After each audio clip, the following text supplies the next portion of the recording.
First of all, we come thank you for the infinite blessing that you allow us to enjoy every day, Heavenly Father. And God, we really thank you for what the Quorum Court is doing for the community, the whole community, Heavenly Father, the decision that they make, Heavenly Father. God, we know we have some sad news in our community. One of our firefighters went on to be with you, Lord. Lord, we ask you to look over the fire department here in Hope. And we ask you to look over the family, lift them up where they need lifting up, Heavenly Father.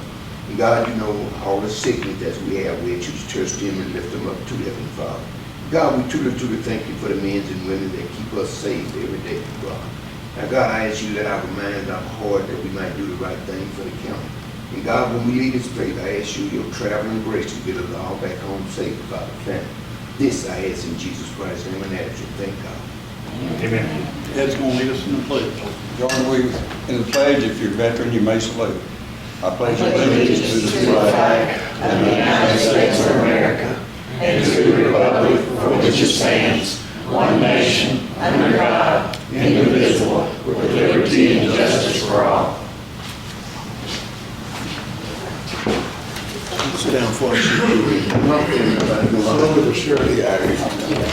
Slowly but surely. Roll call. Ashley, Brown, Clayton, Darling, Ford, Here. Griffin, Here. Henry, Thank you. Yes, ma'am. Lathrop, Here. Steve. Here.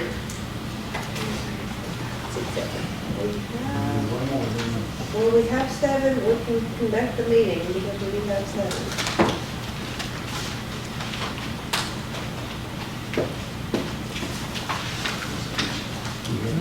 We need approval of the minutes of March 27th, regular meeting. No correction, Judge. I move that we accept the minutes as read and the correction that need to be made. All in favor? Aye. Any opposed? Motion passes. Okay, so we're gonna jump to ordinance 2025-4, because that's the only one we have enough here to approve. Sponsored, Ed Darling. Being enacted by the Quorum Court of Hempstead County, State of Arkansas, an ordinance to establish a FEMA tornado disaster number 673, spring 2025 fund number 3524, and to declare an emergency. Article 1, affirmation, it comes before the court that there is a need to establish a fund on the books of the county to track FEMA grant revenue. This court recognizes and affirms the need of such fund to properly account for and control all such revenues allowed and expenditures made. Article 2, establishment of fund. There is hereby created on the books of the Hempstead County Treasurer and the books of the Hempstead County Clerk or Comptroller a fund to be known as the FEMA Tornado Disaster number 673 Spring 2025 Fund. The fund number is 3524 and the revenue code is 7104 as assigned by Arkansas Legislative Audit. Any transfer codes, office department codes, and expenditure codes are to be assigned locally using the county financial management system per the direction of the Arkansas Legislative Audit. Article 3, operation of fund. The FEMA Tornado Disaster number 673 Spring 2025 Fund is subject to all the normal county budgeting, appropriation, and expenditure regulations of Title 14 of Arkansas Code annotated in the county financial management system. Proper records and documentation must be maintained on the use of these funds for the annual obligation and expenditure report until all funds are expended and for federal audit purposes.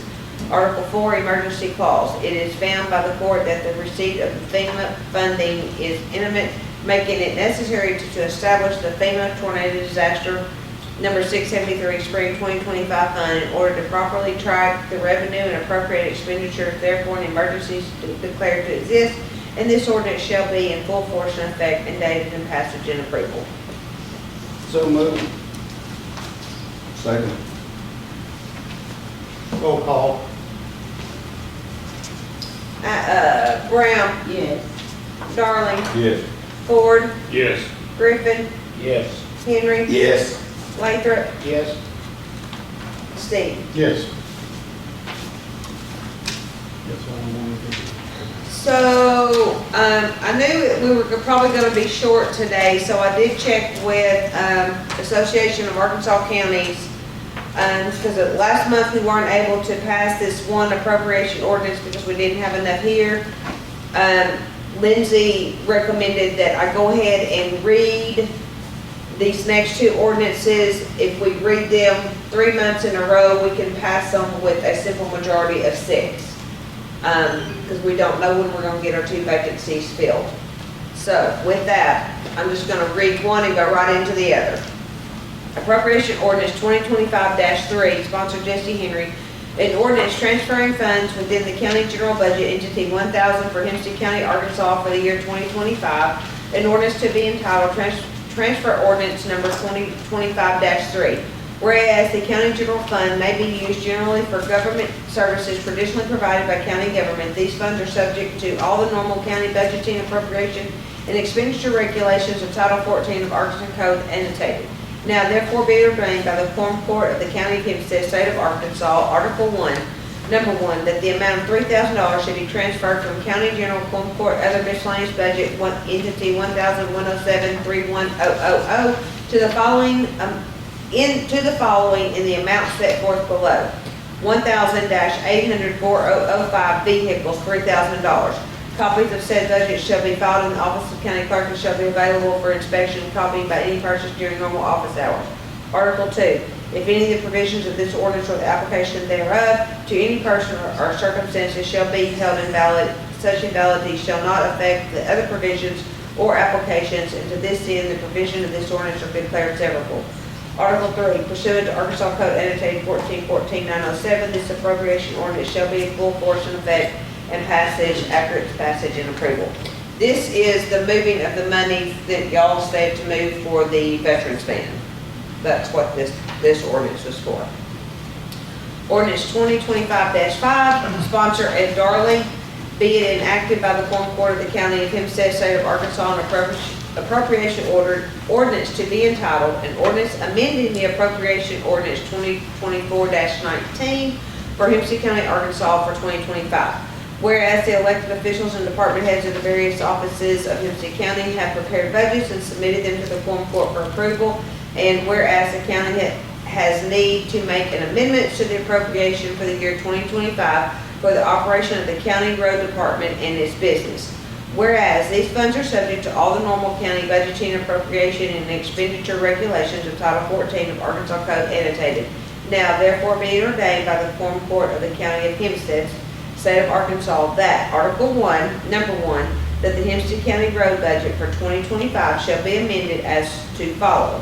A, Entity 2000 Hempstead County Road Department budget for 2025 will be $4,691,282,093, and the anticipated revenue for the year will be $4,945,992.88. That $25,000 shall be added to Fund 2,200 Expenditure Code 1005 overtime and other premium compensation due to recent storms. Pursuant to Arkansas Code annotated 14-14-907B, this appropriation ordinance incorporates by reference the provisions of each budget presented to the Quorum Court on 12/12/24, which was identified as to date and source of the budget. A copy of said budget shall be filed in the office of the county clerk and shall be available for inspection and copying by any person during normal office hours. Article 2, if any of the provisions of this ordinance or the application thereof to any person or circumstances shall be held invalid, such invalidity shall not affect the other provisions or application, and to this end, the provision of this ordinance are declared severable. Pursuant to Arkansas Code annotated 14-14-907F, this appropriation ordinance shall be in full force and effect from and after its passage and approval. Constitutes a second reading of those ordinances. Yep. For the ordinance. I've got a question. Okay. The 25,000, you added to the 40. It's in this number here. Yeah, I don't get 25,000. What do you mean? You'd have to look at what the number was at the end of what the budget number was. This number is the new number. This is what the revenue is. That added to that is not going to be that. Okay. This is the revenue number. All right, that's what I want to know. Yeah.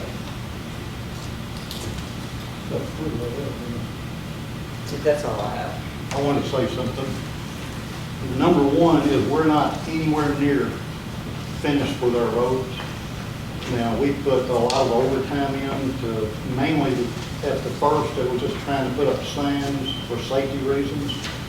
They've been working on these roads day and night. Today, they worked up around Spring Hill, they used to call it Ruby Hunt Road, getting a tanker car back that got washed out. Had to call a wrecker just to move it in because our wrecker couldn't even move it. So we're working there, and later, Jason showed me how up in that area, they've still got a lot of damage. And the thing is, it's a slow go. We've only got so many men working, only so many trucks. And it's taking money to get all this done. And what we're doing right now is just trying to get everything where people can drive down. That's not, there's still going to be, we'll have to go back over them and put new gravel and make them safer. But I have to say that the guys at the shop have done a lot of work. They've been out there day and night. And it's their job, but they're out there in a lot of power lines, down trees with power lines, so it's a dangerous job. And I think they deserve credit for what they're doing. Another thing I brought up to you and Karen a few minutes ago, and these are just things off the top of my head, but with a lot of people, when we have activities in the courthouse, we usually stick something up, put it on email, we send it out, but a lot of people never see it. And something I thought, and I'm wanting your opinion on this, I would like to see us put one of these signs up out in front that you can put, like if we got, it's voting, we can advertise the voting time and everything. Any event going on in the courthouse, we can put it on that sign and people are going to see it. Talking about like a scrolling digital. Yeah, like a digital Yeah. sign. And to me, that only makes sense. Yes. Now, yeah, well, it takes some money, yeah, it's Yeah. gonna be $20,000, $30,000. But just like Renee had something here lately, and she had to put big banners out, and having a sign like that, you see them at the churches. They give the times and everything going on. I would like you to consider that, because I think that would be good for the courthouse. It would save a lot of work for people, like I said, putting stuff up on the walls and sending stuff out all over the place. We'll still do that, but Why don't you get us some bids? okay. I can do that, that sounds good. Trying to think of what else I wanted to say. Oh, I wanted to thank Hannah, Powell, and Brandy. I know they're both involved in it, but have you driven by the economic building here lately? They painted it. Yeah. It's looking good. Real nice. She's still got plans for it, and I think she's done a real good job. And that's what it's about, making things look good, and she's doing it. And I just wanted to thank her for it.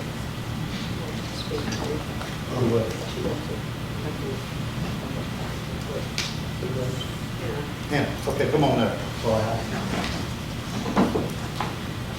This is the time of year that we come and report to the Quorum Court about all of the great things that we've been working on throughout the year. Unfortunately, y'all saw a lot of me over the past year. It was all over the hospital, but I've never actually been able to come and give you a formal report. And so we gave our report to the City of Hope, I guess it was last week, and then also Hope Water and Light earlier this week. And so we're hitting all of our partners at one time. And if you'll look in your packet, I'm not going to go over all of this, but I would love for you as elected officials to take some time to look into this information, because when people ask you, well, why can't we get anything in Hope, or, whenever we talk to citizens, there are questions. And there's a lot of information in here that talks about our community. And so it's important for us to understand it. If you have any questions, I'd be happy to meet with you. Some of this data is countywide. So even though, some of it may be skewed when it comes to like our retail service area, they're talking about on some of this area up to a 10 or 15 minute drive out into the county. So there's some information specifically to our county. This is in this report. This is a lot of information about our people, our workforce, our commuting. What's our daytime population? Who would have thought that we had 27,000 people inside of our county during the day, guys? Our county population is like 22,000. So that tells you how many people are coming into our county for the day, whether it's from Nevada, from Howard, from Miller, from Pike, or from Lafayette. So there's some really good information that you guys as county officials should look at. Ask some questions. Why would it be like that? And then that helps us too to look at what is our community missing? What do our strategic plans need to be as county, city, and economic development moving forward to try to get those people to not just drive to our county during the day, but live here, spend their money, those kinds of things. And so pay their taxes to Renee. All of those things are important. This is really kind of cool. This is our retail information. And so when you look at our gap analysis, it tells you where people spend their money outside of our community. So this little thing right here, this little gap analysis and daytime population information, it shows you right here as well. It kind of talks about how much our household incomes are in our community and things like that. In my slide deck, it talks about almost every single thing that has touched our office throughout the year. It's anything from broadband, community development projects, grants, $800 million project proposals. I mean, you name it, it's from the smallest things to the largest things. One of the things that we know we have to address as a community is housing. And we are going to continue to lose people to other communities if we do not address housing. And we will be developing a committee in the next 6 months, and we're going to ask some people to join us and forces in trying to come up with some creative public-private solutions that we can have decent housing for our folks. If we create more jobs in our community, which by the way, we have had some expansions over the last year. New Millennium's invested over $13.1 million in their facility, as well as Ameritise is doing several upgrades and some job expansion. Their uptick in production is fairly substantial out there. The number of rail cars specifically that's going to be used by New Millennium through their expansion, I don't know if you follow the city board reports, but it's going to almost double. And so there's a lot of good things happening. Reinvestment means that those industries like what they have here in our community. So every little bitty thing that we've done is in here, every big thing that we've done. There's no specifics on the project. So if we're working a project, it's not going to tell you how many jobs, what the capital investment is, what's needed from our community, where we landed in the project. But it might give you an idea of how many projects we work in a year's time. This year, to be honest, it's been really slow. The tariffs have kind of frozen everybody from international business to small business. Everybody's waiting to see what the economy is going to do before they move forward with their projected plans, or before they might say, okay, well, I was going to expand in Mexico, but now I want to expand in America, and then they have to start that site selection process all over again. So, I love to talk about what we're doing in the Economic Development Office, and I could be up here for an hour. But what we are doing requires participation and partnership from our county. We need your buy-in on the vision that we have moving forward. We need your assertiveness towards grants, and the judge and I have talked about that. We don't have a lot of money, but we can go out and try to get a lot of money. And so we are not performing as well as I would like for us to do, as a community, on seeking grants and things like that. The more grants we get, that's less money that has to come out of your budget. We're pre-planning versus reaction planning when it comes to infrastructure in our community. And that goes all the way down to the small little parks that y'all represent in your rural communities. Those grants are available for your communities, and we've hosted mayor summits to try to get your mayors from your rural communities in to hear what's available to them too. And so let's all try to work together. If you have any questions, feel free to ask me. I'll be happy to do the best I can to respond. Or if you want to know more, come visit with me. You mentioned housing. Yes, ma'am. Are we having a problem right now with housing? Yes, ma'am. A big problem. I've had people talk There's to me no about availability of decent housing in our community. We have no reinvestment. If you look at when the last subdivision was developed in a city of any size in our county. It's, 25, 35 years ago. You may have one house built, but I'm talking about a subdivision, an apartment complex. And although we have, subsidized housing, we're talking about workforce family housing, someone who has children. We have a lot of people that call me all the time looking for housing. They just rent rental property, and they just simply can't find decent rental property. So they might take a job in Hempstead County, but they might live somewhere else because they can't find good housing in our community. So those are some problems that if we don't address, our population will continue to dwindle. And so we're going to be conducting some community surveys, and when we do that, we'll ask for your help and participation to get the word out. We want to say we know what our community needs and wants, but we need a survey to solidify what we think we need. And so we're going to do that formal survey at some point this year, and then we'll also be doing a retention survey with all of our existing industries, and that will go to people who work in our county but don't live here. And I want you to tell me why on that survey, and then that will tell us some reasons, why don't people live here? That survey will 100% tell us, and it won't be biased opinion. It will come from people that don't live here. So it'll be unfiltered, if you will. So there's some really great things that we have on the horizon if we can manage them.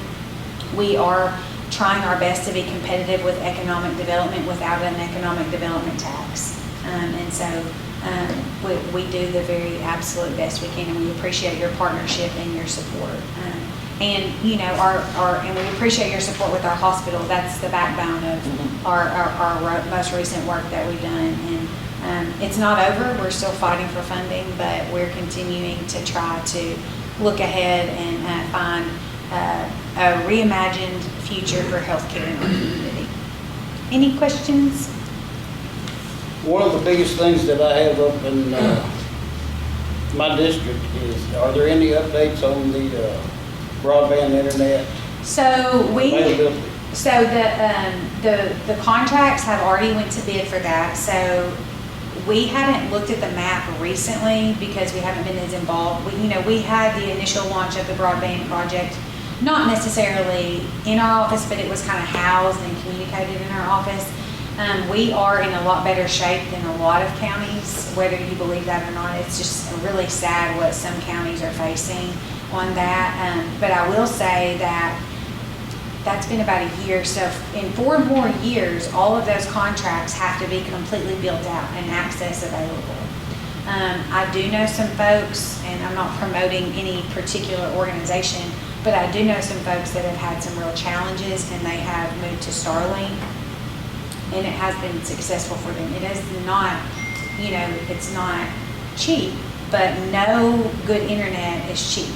I don't what we pay in town is I wouldn't consider it cheap internet. So there are some grants that are available to try to create Wi-Fi communities in some of the more rural areas where they can have a common area where they can light Wi-Fi up and things like that. So, but as far as progress, it's going to depend on where the address is, what company took the money for that particular territory, and what their build-out timeline is.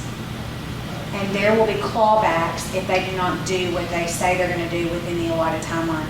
And that clawback, I don't know if that will come from the state office or from the federal office, because there's kind of a flow and a partnership there. But we do have a good relationship with Philip, who is the national representative for the federal grant in our community, and I think he lives in Blevins, so he can answer any questions more in depth on that than I can. Okay. Thank you. I want some hard questions. Come on.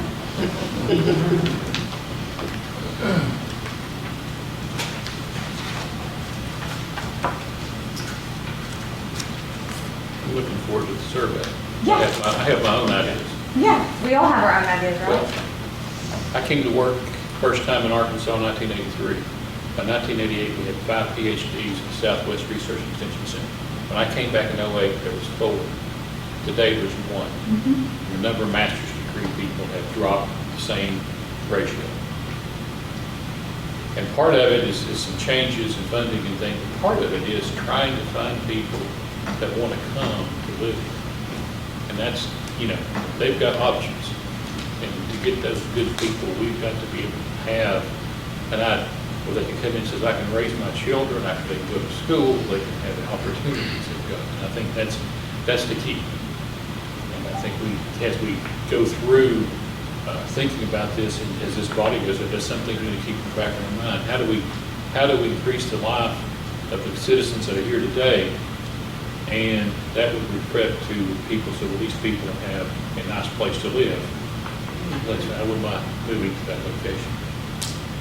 Yeah, but, we need to offer them something, when they build that big, Swepco down there in Fulton, all these people talking like they're gonna live here in Fulton, they're gonna live there, not one single one of them. Live all of them in Texas County, and Texas County has so much to offer. And I don't think, staying in Hope, but it might be, but Swepco, all those guys that work at Swepco, they come through Fulton every day. We always charge them taxes for something. But nobody live in Fulton, nobody live in all them guys live in Hope. I mean, Texas County, we don't have anything to offer. For 16 years, working for another couple of locations where I worked for another employer, I had about between 20 and 30 mile drive. And the reason is that if you moved your family to that location, somebody would be driving there because of the grocery store and doctor's offices, those kind of things. So we've got to make sure we have the infrastructure if we want to attract the kind of people we want to attract.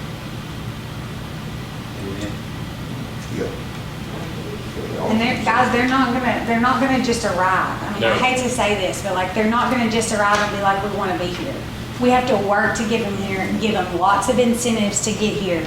It's like you gotta rob Peter to pay Paul. I mean, I hate to say it like that, but this is a very competitive environment. The world only has so many manufacturing jobs, and we are in a competitive world to get them. And so, I'm very much a realist, and it starts with small things like creating a place and the progress that's happened in the downtown network, and that's organic volunteerism, people giving back to their community. And we've got to create, in my generation, and the 10 and 15 years above me, a sense of pride and give back in our community. And we've got to quit spending all of our dollars in other communities, because all that does is kill our data. And when a company or even a retail group looks at us, they say, well, they're capturing your dollars over here, so why would I build one of those right here? So y'all want a steakhouse? Quit going over here. I mean, I'm not saying don't go out of town, but they can granularly get down to the data and say, well, I'm already getting their money anyway over here, so why would I invest over here? Yeah. So there's a lot more to it than the choices that we make as families and as communities, and it really does affect our overall competitiveness. And so, but you're right, if we create a place that they want to be in, that ultimately works. But all of our industries here, my conversations with them is they're extremely happy with their workforce that they have here. And so that's a great thing. They reinvest in their facilities, but as far as recruiting new, that's the challenge. But expansions are just as good as new infrastructure, in my opinion. Now, I really think the downtown would help.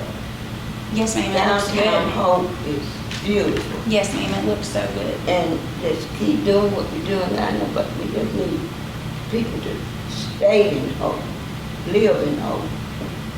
Yes, ma'am. And we've had there's been a lot of wins in our community. If you look at the scoreboard over the past couple of years, a lot of progress made. And we just have to keep the steam going. Specifically, our school district has made some substantial improvements in the Hope Public School District, and we need to applaud them and cheer them on and give them some continuing words of success. No school district is perfect. But every single school district has a little shining star. And when I talk to communities, I say, what is important to your family or your kids? Because these are the options you have.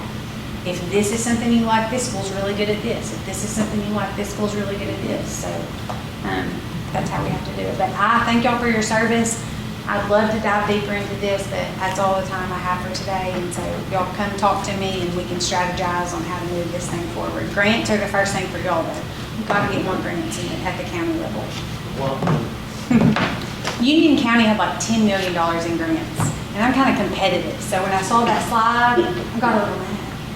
I didn't like that. So we had like 1.4, and that's our city and our county. That's countywide. So, and some of those, you know, were park grants that got denied on the splash pad, which if you follow that, you know, but rural development grants are opening up soon, and they'll be due, I think, at the end of June, and that's for your populations with 2,500 or less. So encourage your communities to apply for those. They can be simple, like bench projects or whatever. And that's June?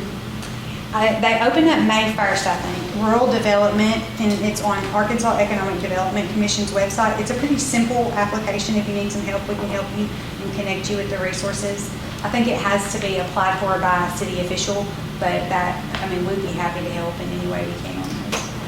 Yeah, I know, I got with the beloved mayor, you know, tornado sirens. Yeah, And if it's like that's, 50/50 max, so I think they're gonna try to apply. that should qualify. I'm no expert, but I mean, if not, we just need to start that conversation on. Especially Every community needs to have In an school, identified yeah. 10 items in their community that they need, so when the grant cycles come up, they're ready to apply every single year. Okay. Thank you. Thank you. Thank you. She brought up sirens, and I've been hearing a lot about it. But y'all may not remember, but we sent out some estimates, or asked for estimates, and I think the last time we got an estimate for sirens all over the county was well over $1 million. That was just installing, that wasn't maintenance or anything. So, you know, is there a grant out there that would pay that? Or can we do it by communities? I don't know, we just gotta look at it and see which way to go. I know the last mayor meeting that we had, they mentioned a 50/50 grant for the cities on the tornado sirens. So that might be something each individual mayor of the county looks into, because, you know, if they can afford half of it, then the state or whoever will pay the rest. And then I want to say one more thing. I appreciate the sheriff and his deputies, because during all these storms, they come out, they will sit for hours, like we have trees down or something, you know, when it's dark. Some people, when they're driving down that road, they're not thinking about trees being in the road. So they're out there saving lives, and even a lot of the local people in the communities, Guernsey and firefighters and everything, they've always been involved helping. That's what the whole county's like that. Everybody's there, everybody's trying to help. The sirens, I'm praying there is something eventually we can do to have them, because a lot of people are talking about it. That and encourage people to use the code red. Yes. And some of them just aren't used to it, you know. It make you jump out of bed. But Jerry, that's something, I know that, I think the government is our Hempstead County as a disaster area. How often do we get that money, or do we apply for it, or how we go about doing that? We've already done it. So when We've applied, Jesse, and FEMA denied the first request for everybody in the state, not just us, but everybody. And they've gone back and filed an appeal this week directly with the president, and all our congressional delegations signed on to that too. So that's where that is. There's plenty of money there. There's some folks in Washington that think all of these rural local communities are running over with money, and we can stand all that stuff, and we can't. And they don't seem to understand that. The FEMA was here today. They've been all over the county looking at damages and everything, looking at. they the one denied it? Doing- Are they the one denied it? They haven't done that, well, yeah, but they're here again, they're They're looking back, at it. they're back. And they're looking at it, and there's a chance we can get something. Even the overtime, all the things we spent, we could get it back. Anybody got anything else? You wanna, do we ever get any, appraisals on that 16th Street property we talked about, or was J.R. handling? He was handling that. Okay. I don't know if they got anything yet or not. Okay. That's all I have. Anything else? I regret I will not be here next meeting. My granddaughter in West Virginia is graduating, and I can't get back in time. You better be there. You have to, Better be there. you have to do that. If somebody wants. I make a motion, we adjourn. Motion passes.